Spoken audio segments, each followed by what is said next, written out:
Sylhet board 2019 সালে আসা এই সৃজনশীল প্রশ্নটা আমরা এখন ইজি ম্যাথ বই থেকে সমাধান করব। আমাদের ইজি ম্যাথ বইয়ে প্রত্যেকটা অঙ্কের সাথে একটা করে কিউআর কোড দেওয়া থাকবে, যেই কিউআর কোডটি স্ক্যান করা মাত্রই ওই নির্দিষ্ট অঙ্কটির সমাধানের ভিডিও আপনারা দেখতে পাবেন, যেটি আপনাদের জন্য অনেক বেশি উপকারী হবে। তাই আশা করব সবাই ইজি ম্যাথ বইটি সংগ্রহ করে ফেলবেন ইনশাআল্লাহ। তো সিলেট বোর্ড 2019 সালে যে সৃজনশীল প্রশ্নটি এসেছে তার উদ্দীপকে কিছু তথ্য দেওয়া রয়েছে। যেমন এখানে বলা হয়েছে A equal to cosec theta plus cot theta, B equal to cosec theta minus cot theta. দুইটা তথ্য, A equal to cosec theta plus cot theta, B equal to cosec theta minus cot theta. আরও একটা তথ্য আছে C equal to sec theta plus 1 divided by sec theta minus 1। তো এই যে তথ্যগুলো দেওয়া এ বি সি, এই তিনটা তথ্য ব্যবহার করে আমরা এখন আমাদের প্রশ্নগুলো সমাধান করে ফেলবো ইনশাআল্লাহ। সবার প্রথমে ক নাম্বার প্রশ্নের দিকে আমরা তাকাই। ক নাম্বার প্রশ্নে কি বলছে? ক নাম্বার প্রশ্নে বলছে সাইন বি ইকুয়াল টু 1/3 হলে টেন বি এর মান নির্ণয় করো।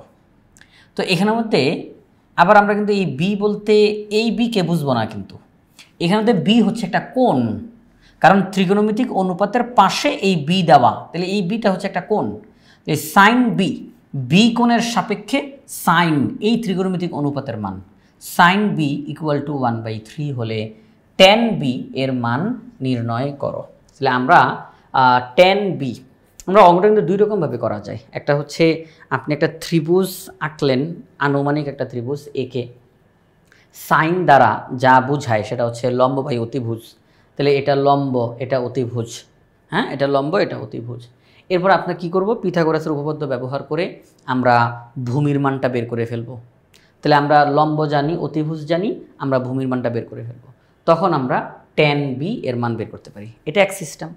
আরও একটা সিস্টেমে করা যায়। তো পিথাগোরাসের উপপাদ্য যে আমরা করতে পারি, যে লম্ব আছে, অতিভুজ আছে, পিথাগোরাসের উপপাদ্য ব্যবহার করে ভূমিটাও বের করে ফেলবো।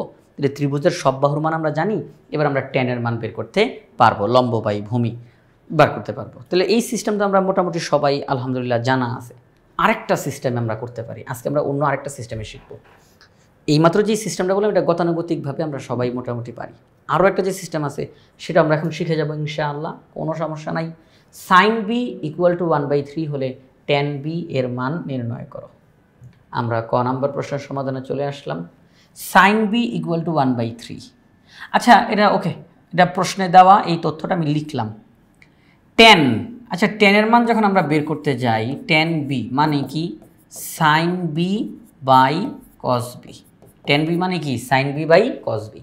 তাহলে সাইন বি দেওয়া আছে, আমি যদি এখন কস বির মান বের করতে পারি, কস বির মান বের করতে পারি, তাহলে দেখেন যে বিষয়টা আমরা লিখলাম cos square B equal to 1 minus sine square B. এটা একটা সূত্র। কস স্কোয়ার বি মানে সূত্রটা হলো cos square theta equal to 1 minus sine square theta. এটা একটা সূত্র। তাহলে এখানে বি দেওয়া আছে থিটার জায়গায়, cos square B equal to 1 minus sine square B. তো সাইন স্কোয়ার বি মানে কি? Sine B whole square. Sine square B মানে কি? Sine B whole square. তো sine B whole square, sine B এর মান 1/3 হোল স্কোয়ার। তাহলে আমরা এখন জাস্ট এটা ক্যালকুলেশন করবো, শুধু ক্যালকুলেশন করবো। তাহলে আমরা কস স্কোয়ার বি এর মান পেয়ে গেলাম 8/9। তো আমার তো কস স্কোয়ার বি লাগবে না, আমার লাগবে কস বি, কারণ আমাকে টেন বি এর মান বের করতে হবে, সাইন বাই কস। তাহলে আমি এখন কস বি এর মান বের করতে চাই। একদিকের স্কোয়ার, একদিকের স্কোয়ার আরেক দিকে গেলে কি হয়? রুট হয়। একদিকের স্কোয়ার একদিকে গেলে রুট হয়ে যায়। তাহলে cos B equal to root over 8/9। 8কে রুট করলে 2√2, 9কে রুট করলে 3। তাহলে আমরা কস বি এর মান পেয়ে গেলাম। তাহলে সাইন বি আমরা আগে থেকেই জানি, কস বি মাত্র পেয়ে গেলাম। এখন আমরা টেন বি এর মান বের করতে পারবো। টেন বি মানে কি? Sine B by cos B. Sine B এর মান কস বি এর মান 1/3 লিখলাম, ভাগ চিহ্নকে উল্টাইয়া গুণ করলাম, তাহলে ভাগের পরে যারা আছে তারা উল্টাইয়া যাবে। তাহলে 1/3 ইন্টু 3/2√2। তাহলে আমরা যদি 3 কাটি তাহলে থাকে 1/2√2। আমরা টেন বি এর মান পেয়ে গেছি 1/2√2। আমরা টেন বি এর মান পেয়ে গেছি 1/2√2। তাহলে আমাদের এখানের মধ্যে যে তারা বলল যে সাইন বি, হ্যাঁ, সাইন বি ইকুয়াল টু 1/3 হলে টেন বি এর মান বের করো, আমরা বের করলাম 1/2√2। তাহলে আমরা কিন্তু দুইটা সিস্টেম দেখলাম। একটা হচ্ছে আমরা চাইলেই এখানের মধ্যে যে সাইন বি এর মান দেওয়া আছে একটা ত্রিভুজ আমরা অঙ্কন করতে পারতাম, সেখানের মধ্যে এ বি সি। তাহলে এই যে বি কোণ, এই বি কোণের সাপেক্ষে লম্ব বাই অতিভুজ।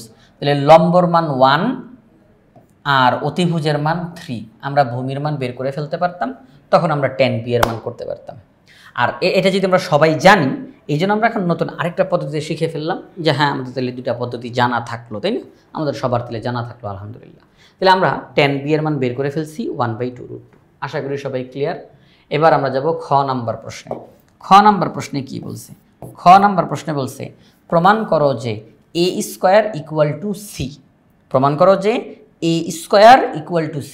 তো এই যে এই যে উদ্দীপকে a আছে, cosec theta plus cot theta, তাহলে তারা বলছে a স্কয়ার, তাহলে cosec theta plus cot theta whole square equal to c। c মানে sec theta plus 1 divided by sec theta minus 1।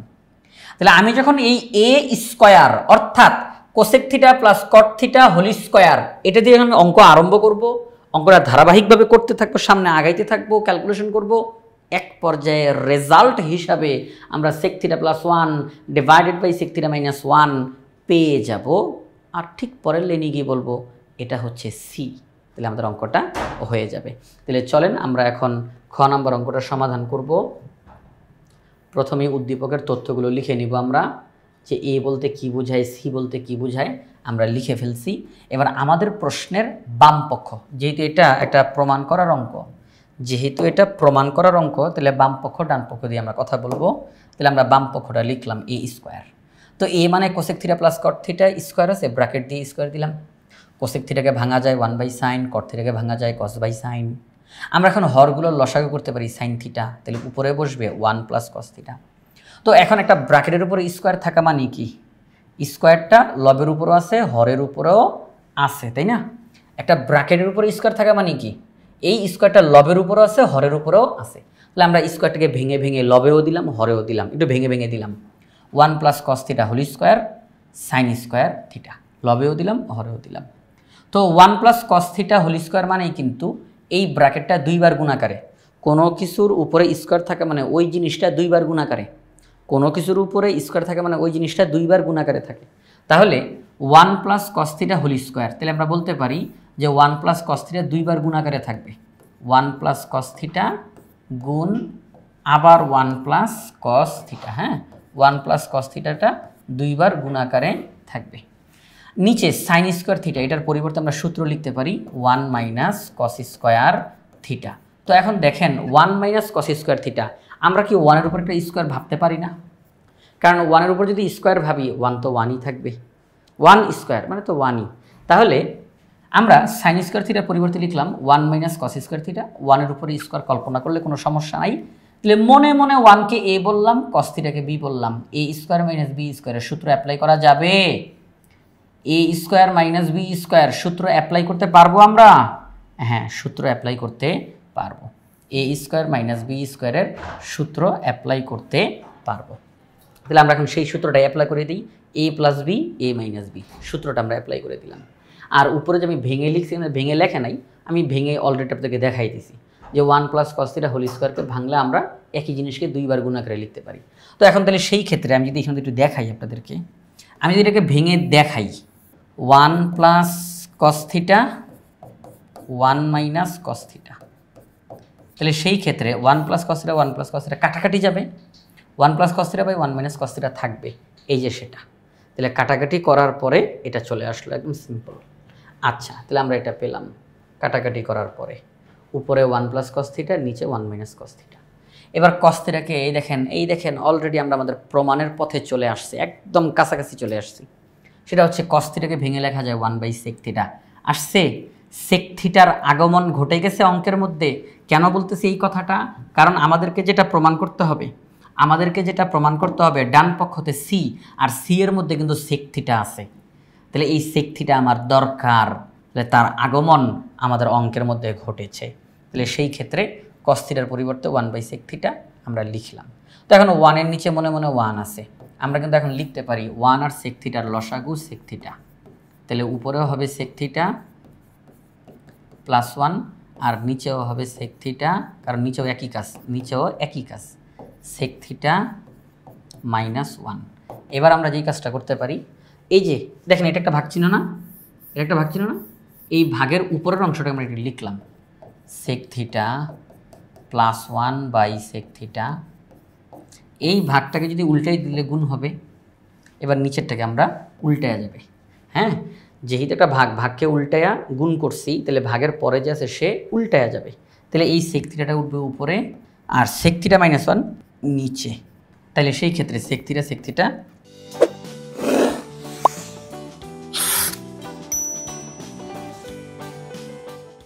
কাটাকাটি যাবে। তাহলে সেক থিটা +1 উপরে, সেক থিটা -1 নিচে। তো এই জিনিসটা কিন্তু অলরেডি লেখা আছে আমাদের এখানে, কিন্তু লেখা রয়েছে। আমি শুধু ওই যে কথা বলতেছিলাম এই জন্য আমি দেখাই দিলাম এখানে আমাদের লিখে এই যে এখানে আমাদের লেখা রয়েছে আমাদের ইজি ম্যাথ বইয়ের মধ্যে। তো দেখেন যে বিষয়টা সেটা হচ্ছে আমরা লিখলাম, এই উপরের অংশটা লিখলাম, ভাগকে উল্টে লিখুন, ভাগের পরের যে অংশটা সে উল্টে গেল, কাটাকাটি করার পর এটা রইল, আর এটাই হচ্ছে সেই সি, এটাই হচ্ছে সেই সি। তাহলে আমাদের বাম পক্ষ দিয়ে অঙ্ক করতে করতে আমরা ডান পক্ষের রেজাল্টটা পেয়ে গেছি। তাহলে আমরা বলতে পারি বাম পক্ষ সমান ডান পক্ষ, অঙ্কটা প্রমাণ হয়ে গেল। তাহলে এই প্রশ্নটা ছিল আমাদের খ নাম্বার প্রশ্ন, আমরা সেটা সলভ করে ফেললাম। এখন আমরা গ নাম্বার প্রশ্নে যাব। গ নাম্বার প্রশ্নে কি বলছে? গ নাম্বার প্রশ্নে বলছে a/b equal to 2 + √3 divided by 2 - √3। a/b equal to 2 + √3 by 2 - √3 হলে এবং থিটা সূক্ষ্মকোণ হলে থিটার মান নির্ণয় করো। দেখেন এ এর জায়গায় বসবে cosec theta plus cot theta, b এর জায়গায় বসবে cosec theta minus cot theta. বসাবো, তাহলে cosec theta plus cot theta by cosec theta minus cot theta equal to 2 + √3 by 2 - √3। এইটা দিয়ে আমরা যখন অঙ্কটার সামনের দিকে আগাবো, যোজন বিয়োজন করব, তখন ত্রিকোণমিতিক অনুপাত কমবে, কাটাকাটি যাবে, থিটাটা রয়ে যাবে, থিটার মান বের হয়ে যাবে। চলেন আমরা এখন গ নাম্বার অঙ্কটা সলভ করে ফেলি। সহজ আছে। আমরা উদ্দীপকের তথ্যটা লিখলাম, দেওয়া আছে a equal to cosec theta plus cot theta, B equal to cosec theta minus cot theta. প্রশ্নে বলা আছে a/b equal to 2 + √3 by 2 - √3। a এর জায়গায় মান লিখলাম, বি এর জায়গায় মান লিখলাম। ঠিক এই মুহূর্তে এই যে cosec theta plus cot theta, এই পুরোটাকে আমরা কি বলবো? লব। Cosec theta minus cot theta পুরোটাকে কি বলবো? হর। লব হর, ঠিক না? তাহলে লব বাই হর, লব বাই, আচ্ছা ঠিক আছে। এই মুহূর্তে আমরা যোজন বিয়োজন করব। আপনারা বলবেন যোজন বিয়োজন জিনিসটা কি? যোজন বিয়োজন, এই যোজন বিয়োজন মানে হচ্ছে লব যোগ হর, লব বিয়োগ হর, লব যোগ হর ভাগ চিহ্ন, লব বিয়োগ হর, অর্থাৎ উপরে লব যোগ হর, নিচে লব বিয়োগ হর। ঠিক আছে? তাহলে এটাকে বলা হয় যোজন। এই যে যোগ যোজন, বিয়োগ বিয়োজন, যোজন বিয়োজন, লব যোগ হর, লব বিয়োগ হর, যোজন বিয়োজন। তাহলে সেই হিসেবে আমরা আমাদের অঙ্কের মধ্যে ফেরত যাই। তাহলে দেখেন এখানের মধ্যে আমরা যেই কাজটা করব, যোজন বিয়োজন করব, এতে করে আমার অঙ্কের মধ্য থেকে ত্রিকোণমিতিক অনুপাতগুলো কমবে, কাটাকাটি যাবে, রেজাল্ট বের হয়ে যাবে। তাহলে লব কোনটা? Cosec theta plus cot theta, এটা লব। হর কোনটা? Cosec theta minus cot theta, এটা হর। তাহলে আমরা লিখব লব যোগ হর, লব বিয়োগ হর। এই মুহূর্তে আপনাদের কারোর কাছে মনে হইতে পারে যে স্যার আপনি তো cosec theta plus cot theta এবার লিখে ফেলছেন। না, লব বিয়োগ হর। এই যে আমরা বলতেছি লব, লব বিয়োগ হর, তো এখানের মধ্যে লব না হয় একদম নর্মালভাবে লিখে ফেললেন, কিন্তু হর যখন লিখতে যাবেন সামনে যে একটা মাইনাস চিহ্ন আছে, এইটার কারণে চিহ্ন পরিবর্তন হতে থাকবে। আমরা যখন হরকে বসাইতে যাব এমন অবস্থায় সামনে মাইনাস চিহ্ন থাকার কারণে হরের চিহ্নগুলো পাল্টায় যাবে, প্লাসে মাইনাসে মাইনাস, মাইনাসে মাইনাসে প্লাস। তাহলে ওই হিসাবে এটা হর, এটা হর না? দেখেন এটা হর না? আচ্ছা এটা হর। তো আমি এই হরকে যখন লিখতে যাব ওই মাইনাসের কারণে চিহ্ন পাল্টাবে। কোসেক থিটার সামনে প্লাস চিহ্ন, কিন্তু তাহলে সেটা হয়ে গেল মাইনাস। কট থিটার সামনে মাইনাস, এটা হয়ে গেল প্লাস। তাহলে চিহ্ন পরিবর্তন হয়েছে। একই জিনিস এখানে লব হর, তাহলে লব যোগ হর, লব বিয়োগ হর, এখানেও চিহ্ন পরিবর্তন হয়েছে। তো এখন দেখেন যেই কাজটা হবে সেটা হচ্ছে minus cot theta plus cot theta কাটা, minus cosec theta plus cosec theta বাদ, মাইনাস √3 প্লাস √3, -2 প্লাস 2, এরা বাদ হয়ে গেল। তাহলে কি রইল অঙ্কের মধ্যে? অঙ্কের মধ্যে রইলটা কি? অঙ্কের মধ্যে রইল কোসেক থিটা 2 বার আর কট থিটা 2 বার, উপরে 2 আর কি 2 2 তাহলে 4 আর নিচে হচ্ছে √3 2 বার 2√3, 2 2 কাটা যায়, 2 আর 4 কাটা যায়, তাহলে cosec theta by cot theta equal to 2/√3।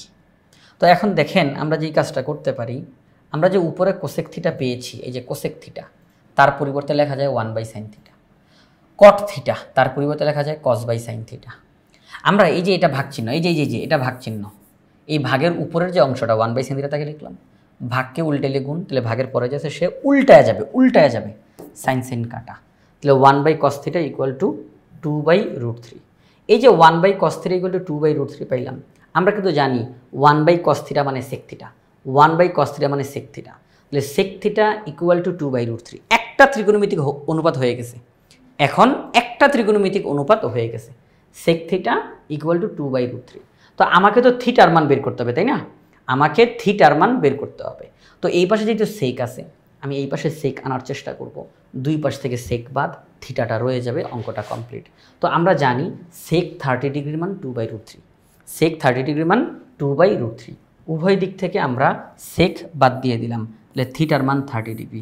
আচ্ছা, থিটার মান যে 30 ডিগ্রি, এটা কি সূক্ষ্মকোণ না? হ্যাঁ, এটা সূক্ষ্মকোণ, কারণ আমাদের প্রশ্নে বলা ছিল থিটা সূক্ষ্মকোণ, তাহলে থিটার মান 30 ডিগ্রি, এটা সূক্ষ্মকোণ হয়েছে। তাহলে আমরা এখানে তো আসলে মূলত অঙ্কটা কী করলাম, আমরা যেই কাজটা করলাম জাস্ট যোজন বিয়োজনটা করলাম। প্রথমে আমরা এ এর মান বি এর মান বসালাম, যোজন বিয়োজন করলাম, যোগ বিয়োগ করতে গিয়ে অনেক কিছু কমে গেল, কাটাকাটিও হইল, তখন আমরা এই দুইটা ত্রিকোণমিতিক অনুপাত পাইলাম। এবার কোসেক থিটাকে ভাঙা যায়, কট থিটাকে ভাঙা যায়, এরপরে কাটাকাটি হয়ে গেল, এখন একটাই ত্রিকোণমিতিক অনুপাত।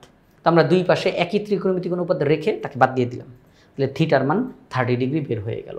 তাহলে আমাদের গ নাম্বার প্রশ্ন বলছিল থিটার মান নির্ণয় করো, আমরা থিটার মান বের করেছি 30 ডিগ্রি। তাহলে সিলেট বোর্ড 2019 সালে আসা এই সৃজনশীল প্রশ্নটা আমরা ইজি ম্যাথ বই থেকে সমাধান করে ফেললাম। প্রত্যেকটা অঙ্কের সাথে কিউআর কোড দেওয়া রয়েছে আপনাদের সুবিধার্থে, তাই আশা করব সবাই ইজি ম্যাথ বইটি সংগ্রহ করে ফেলবেন ইনশাআল্লাহ।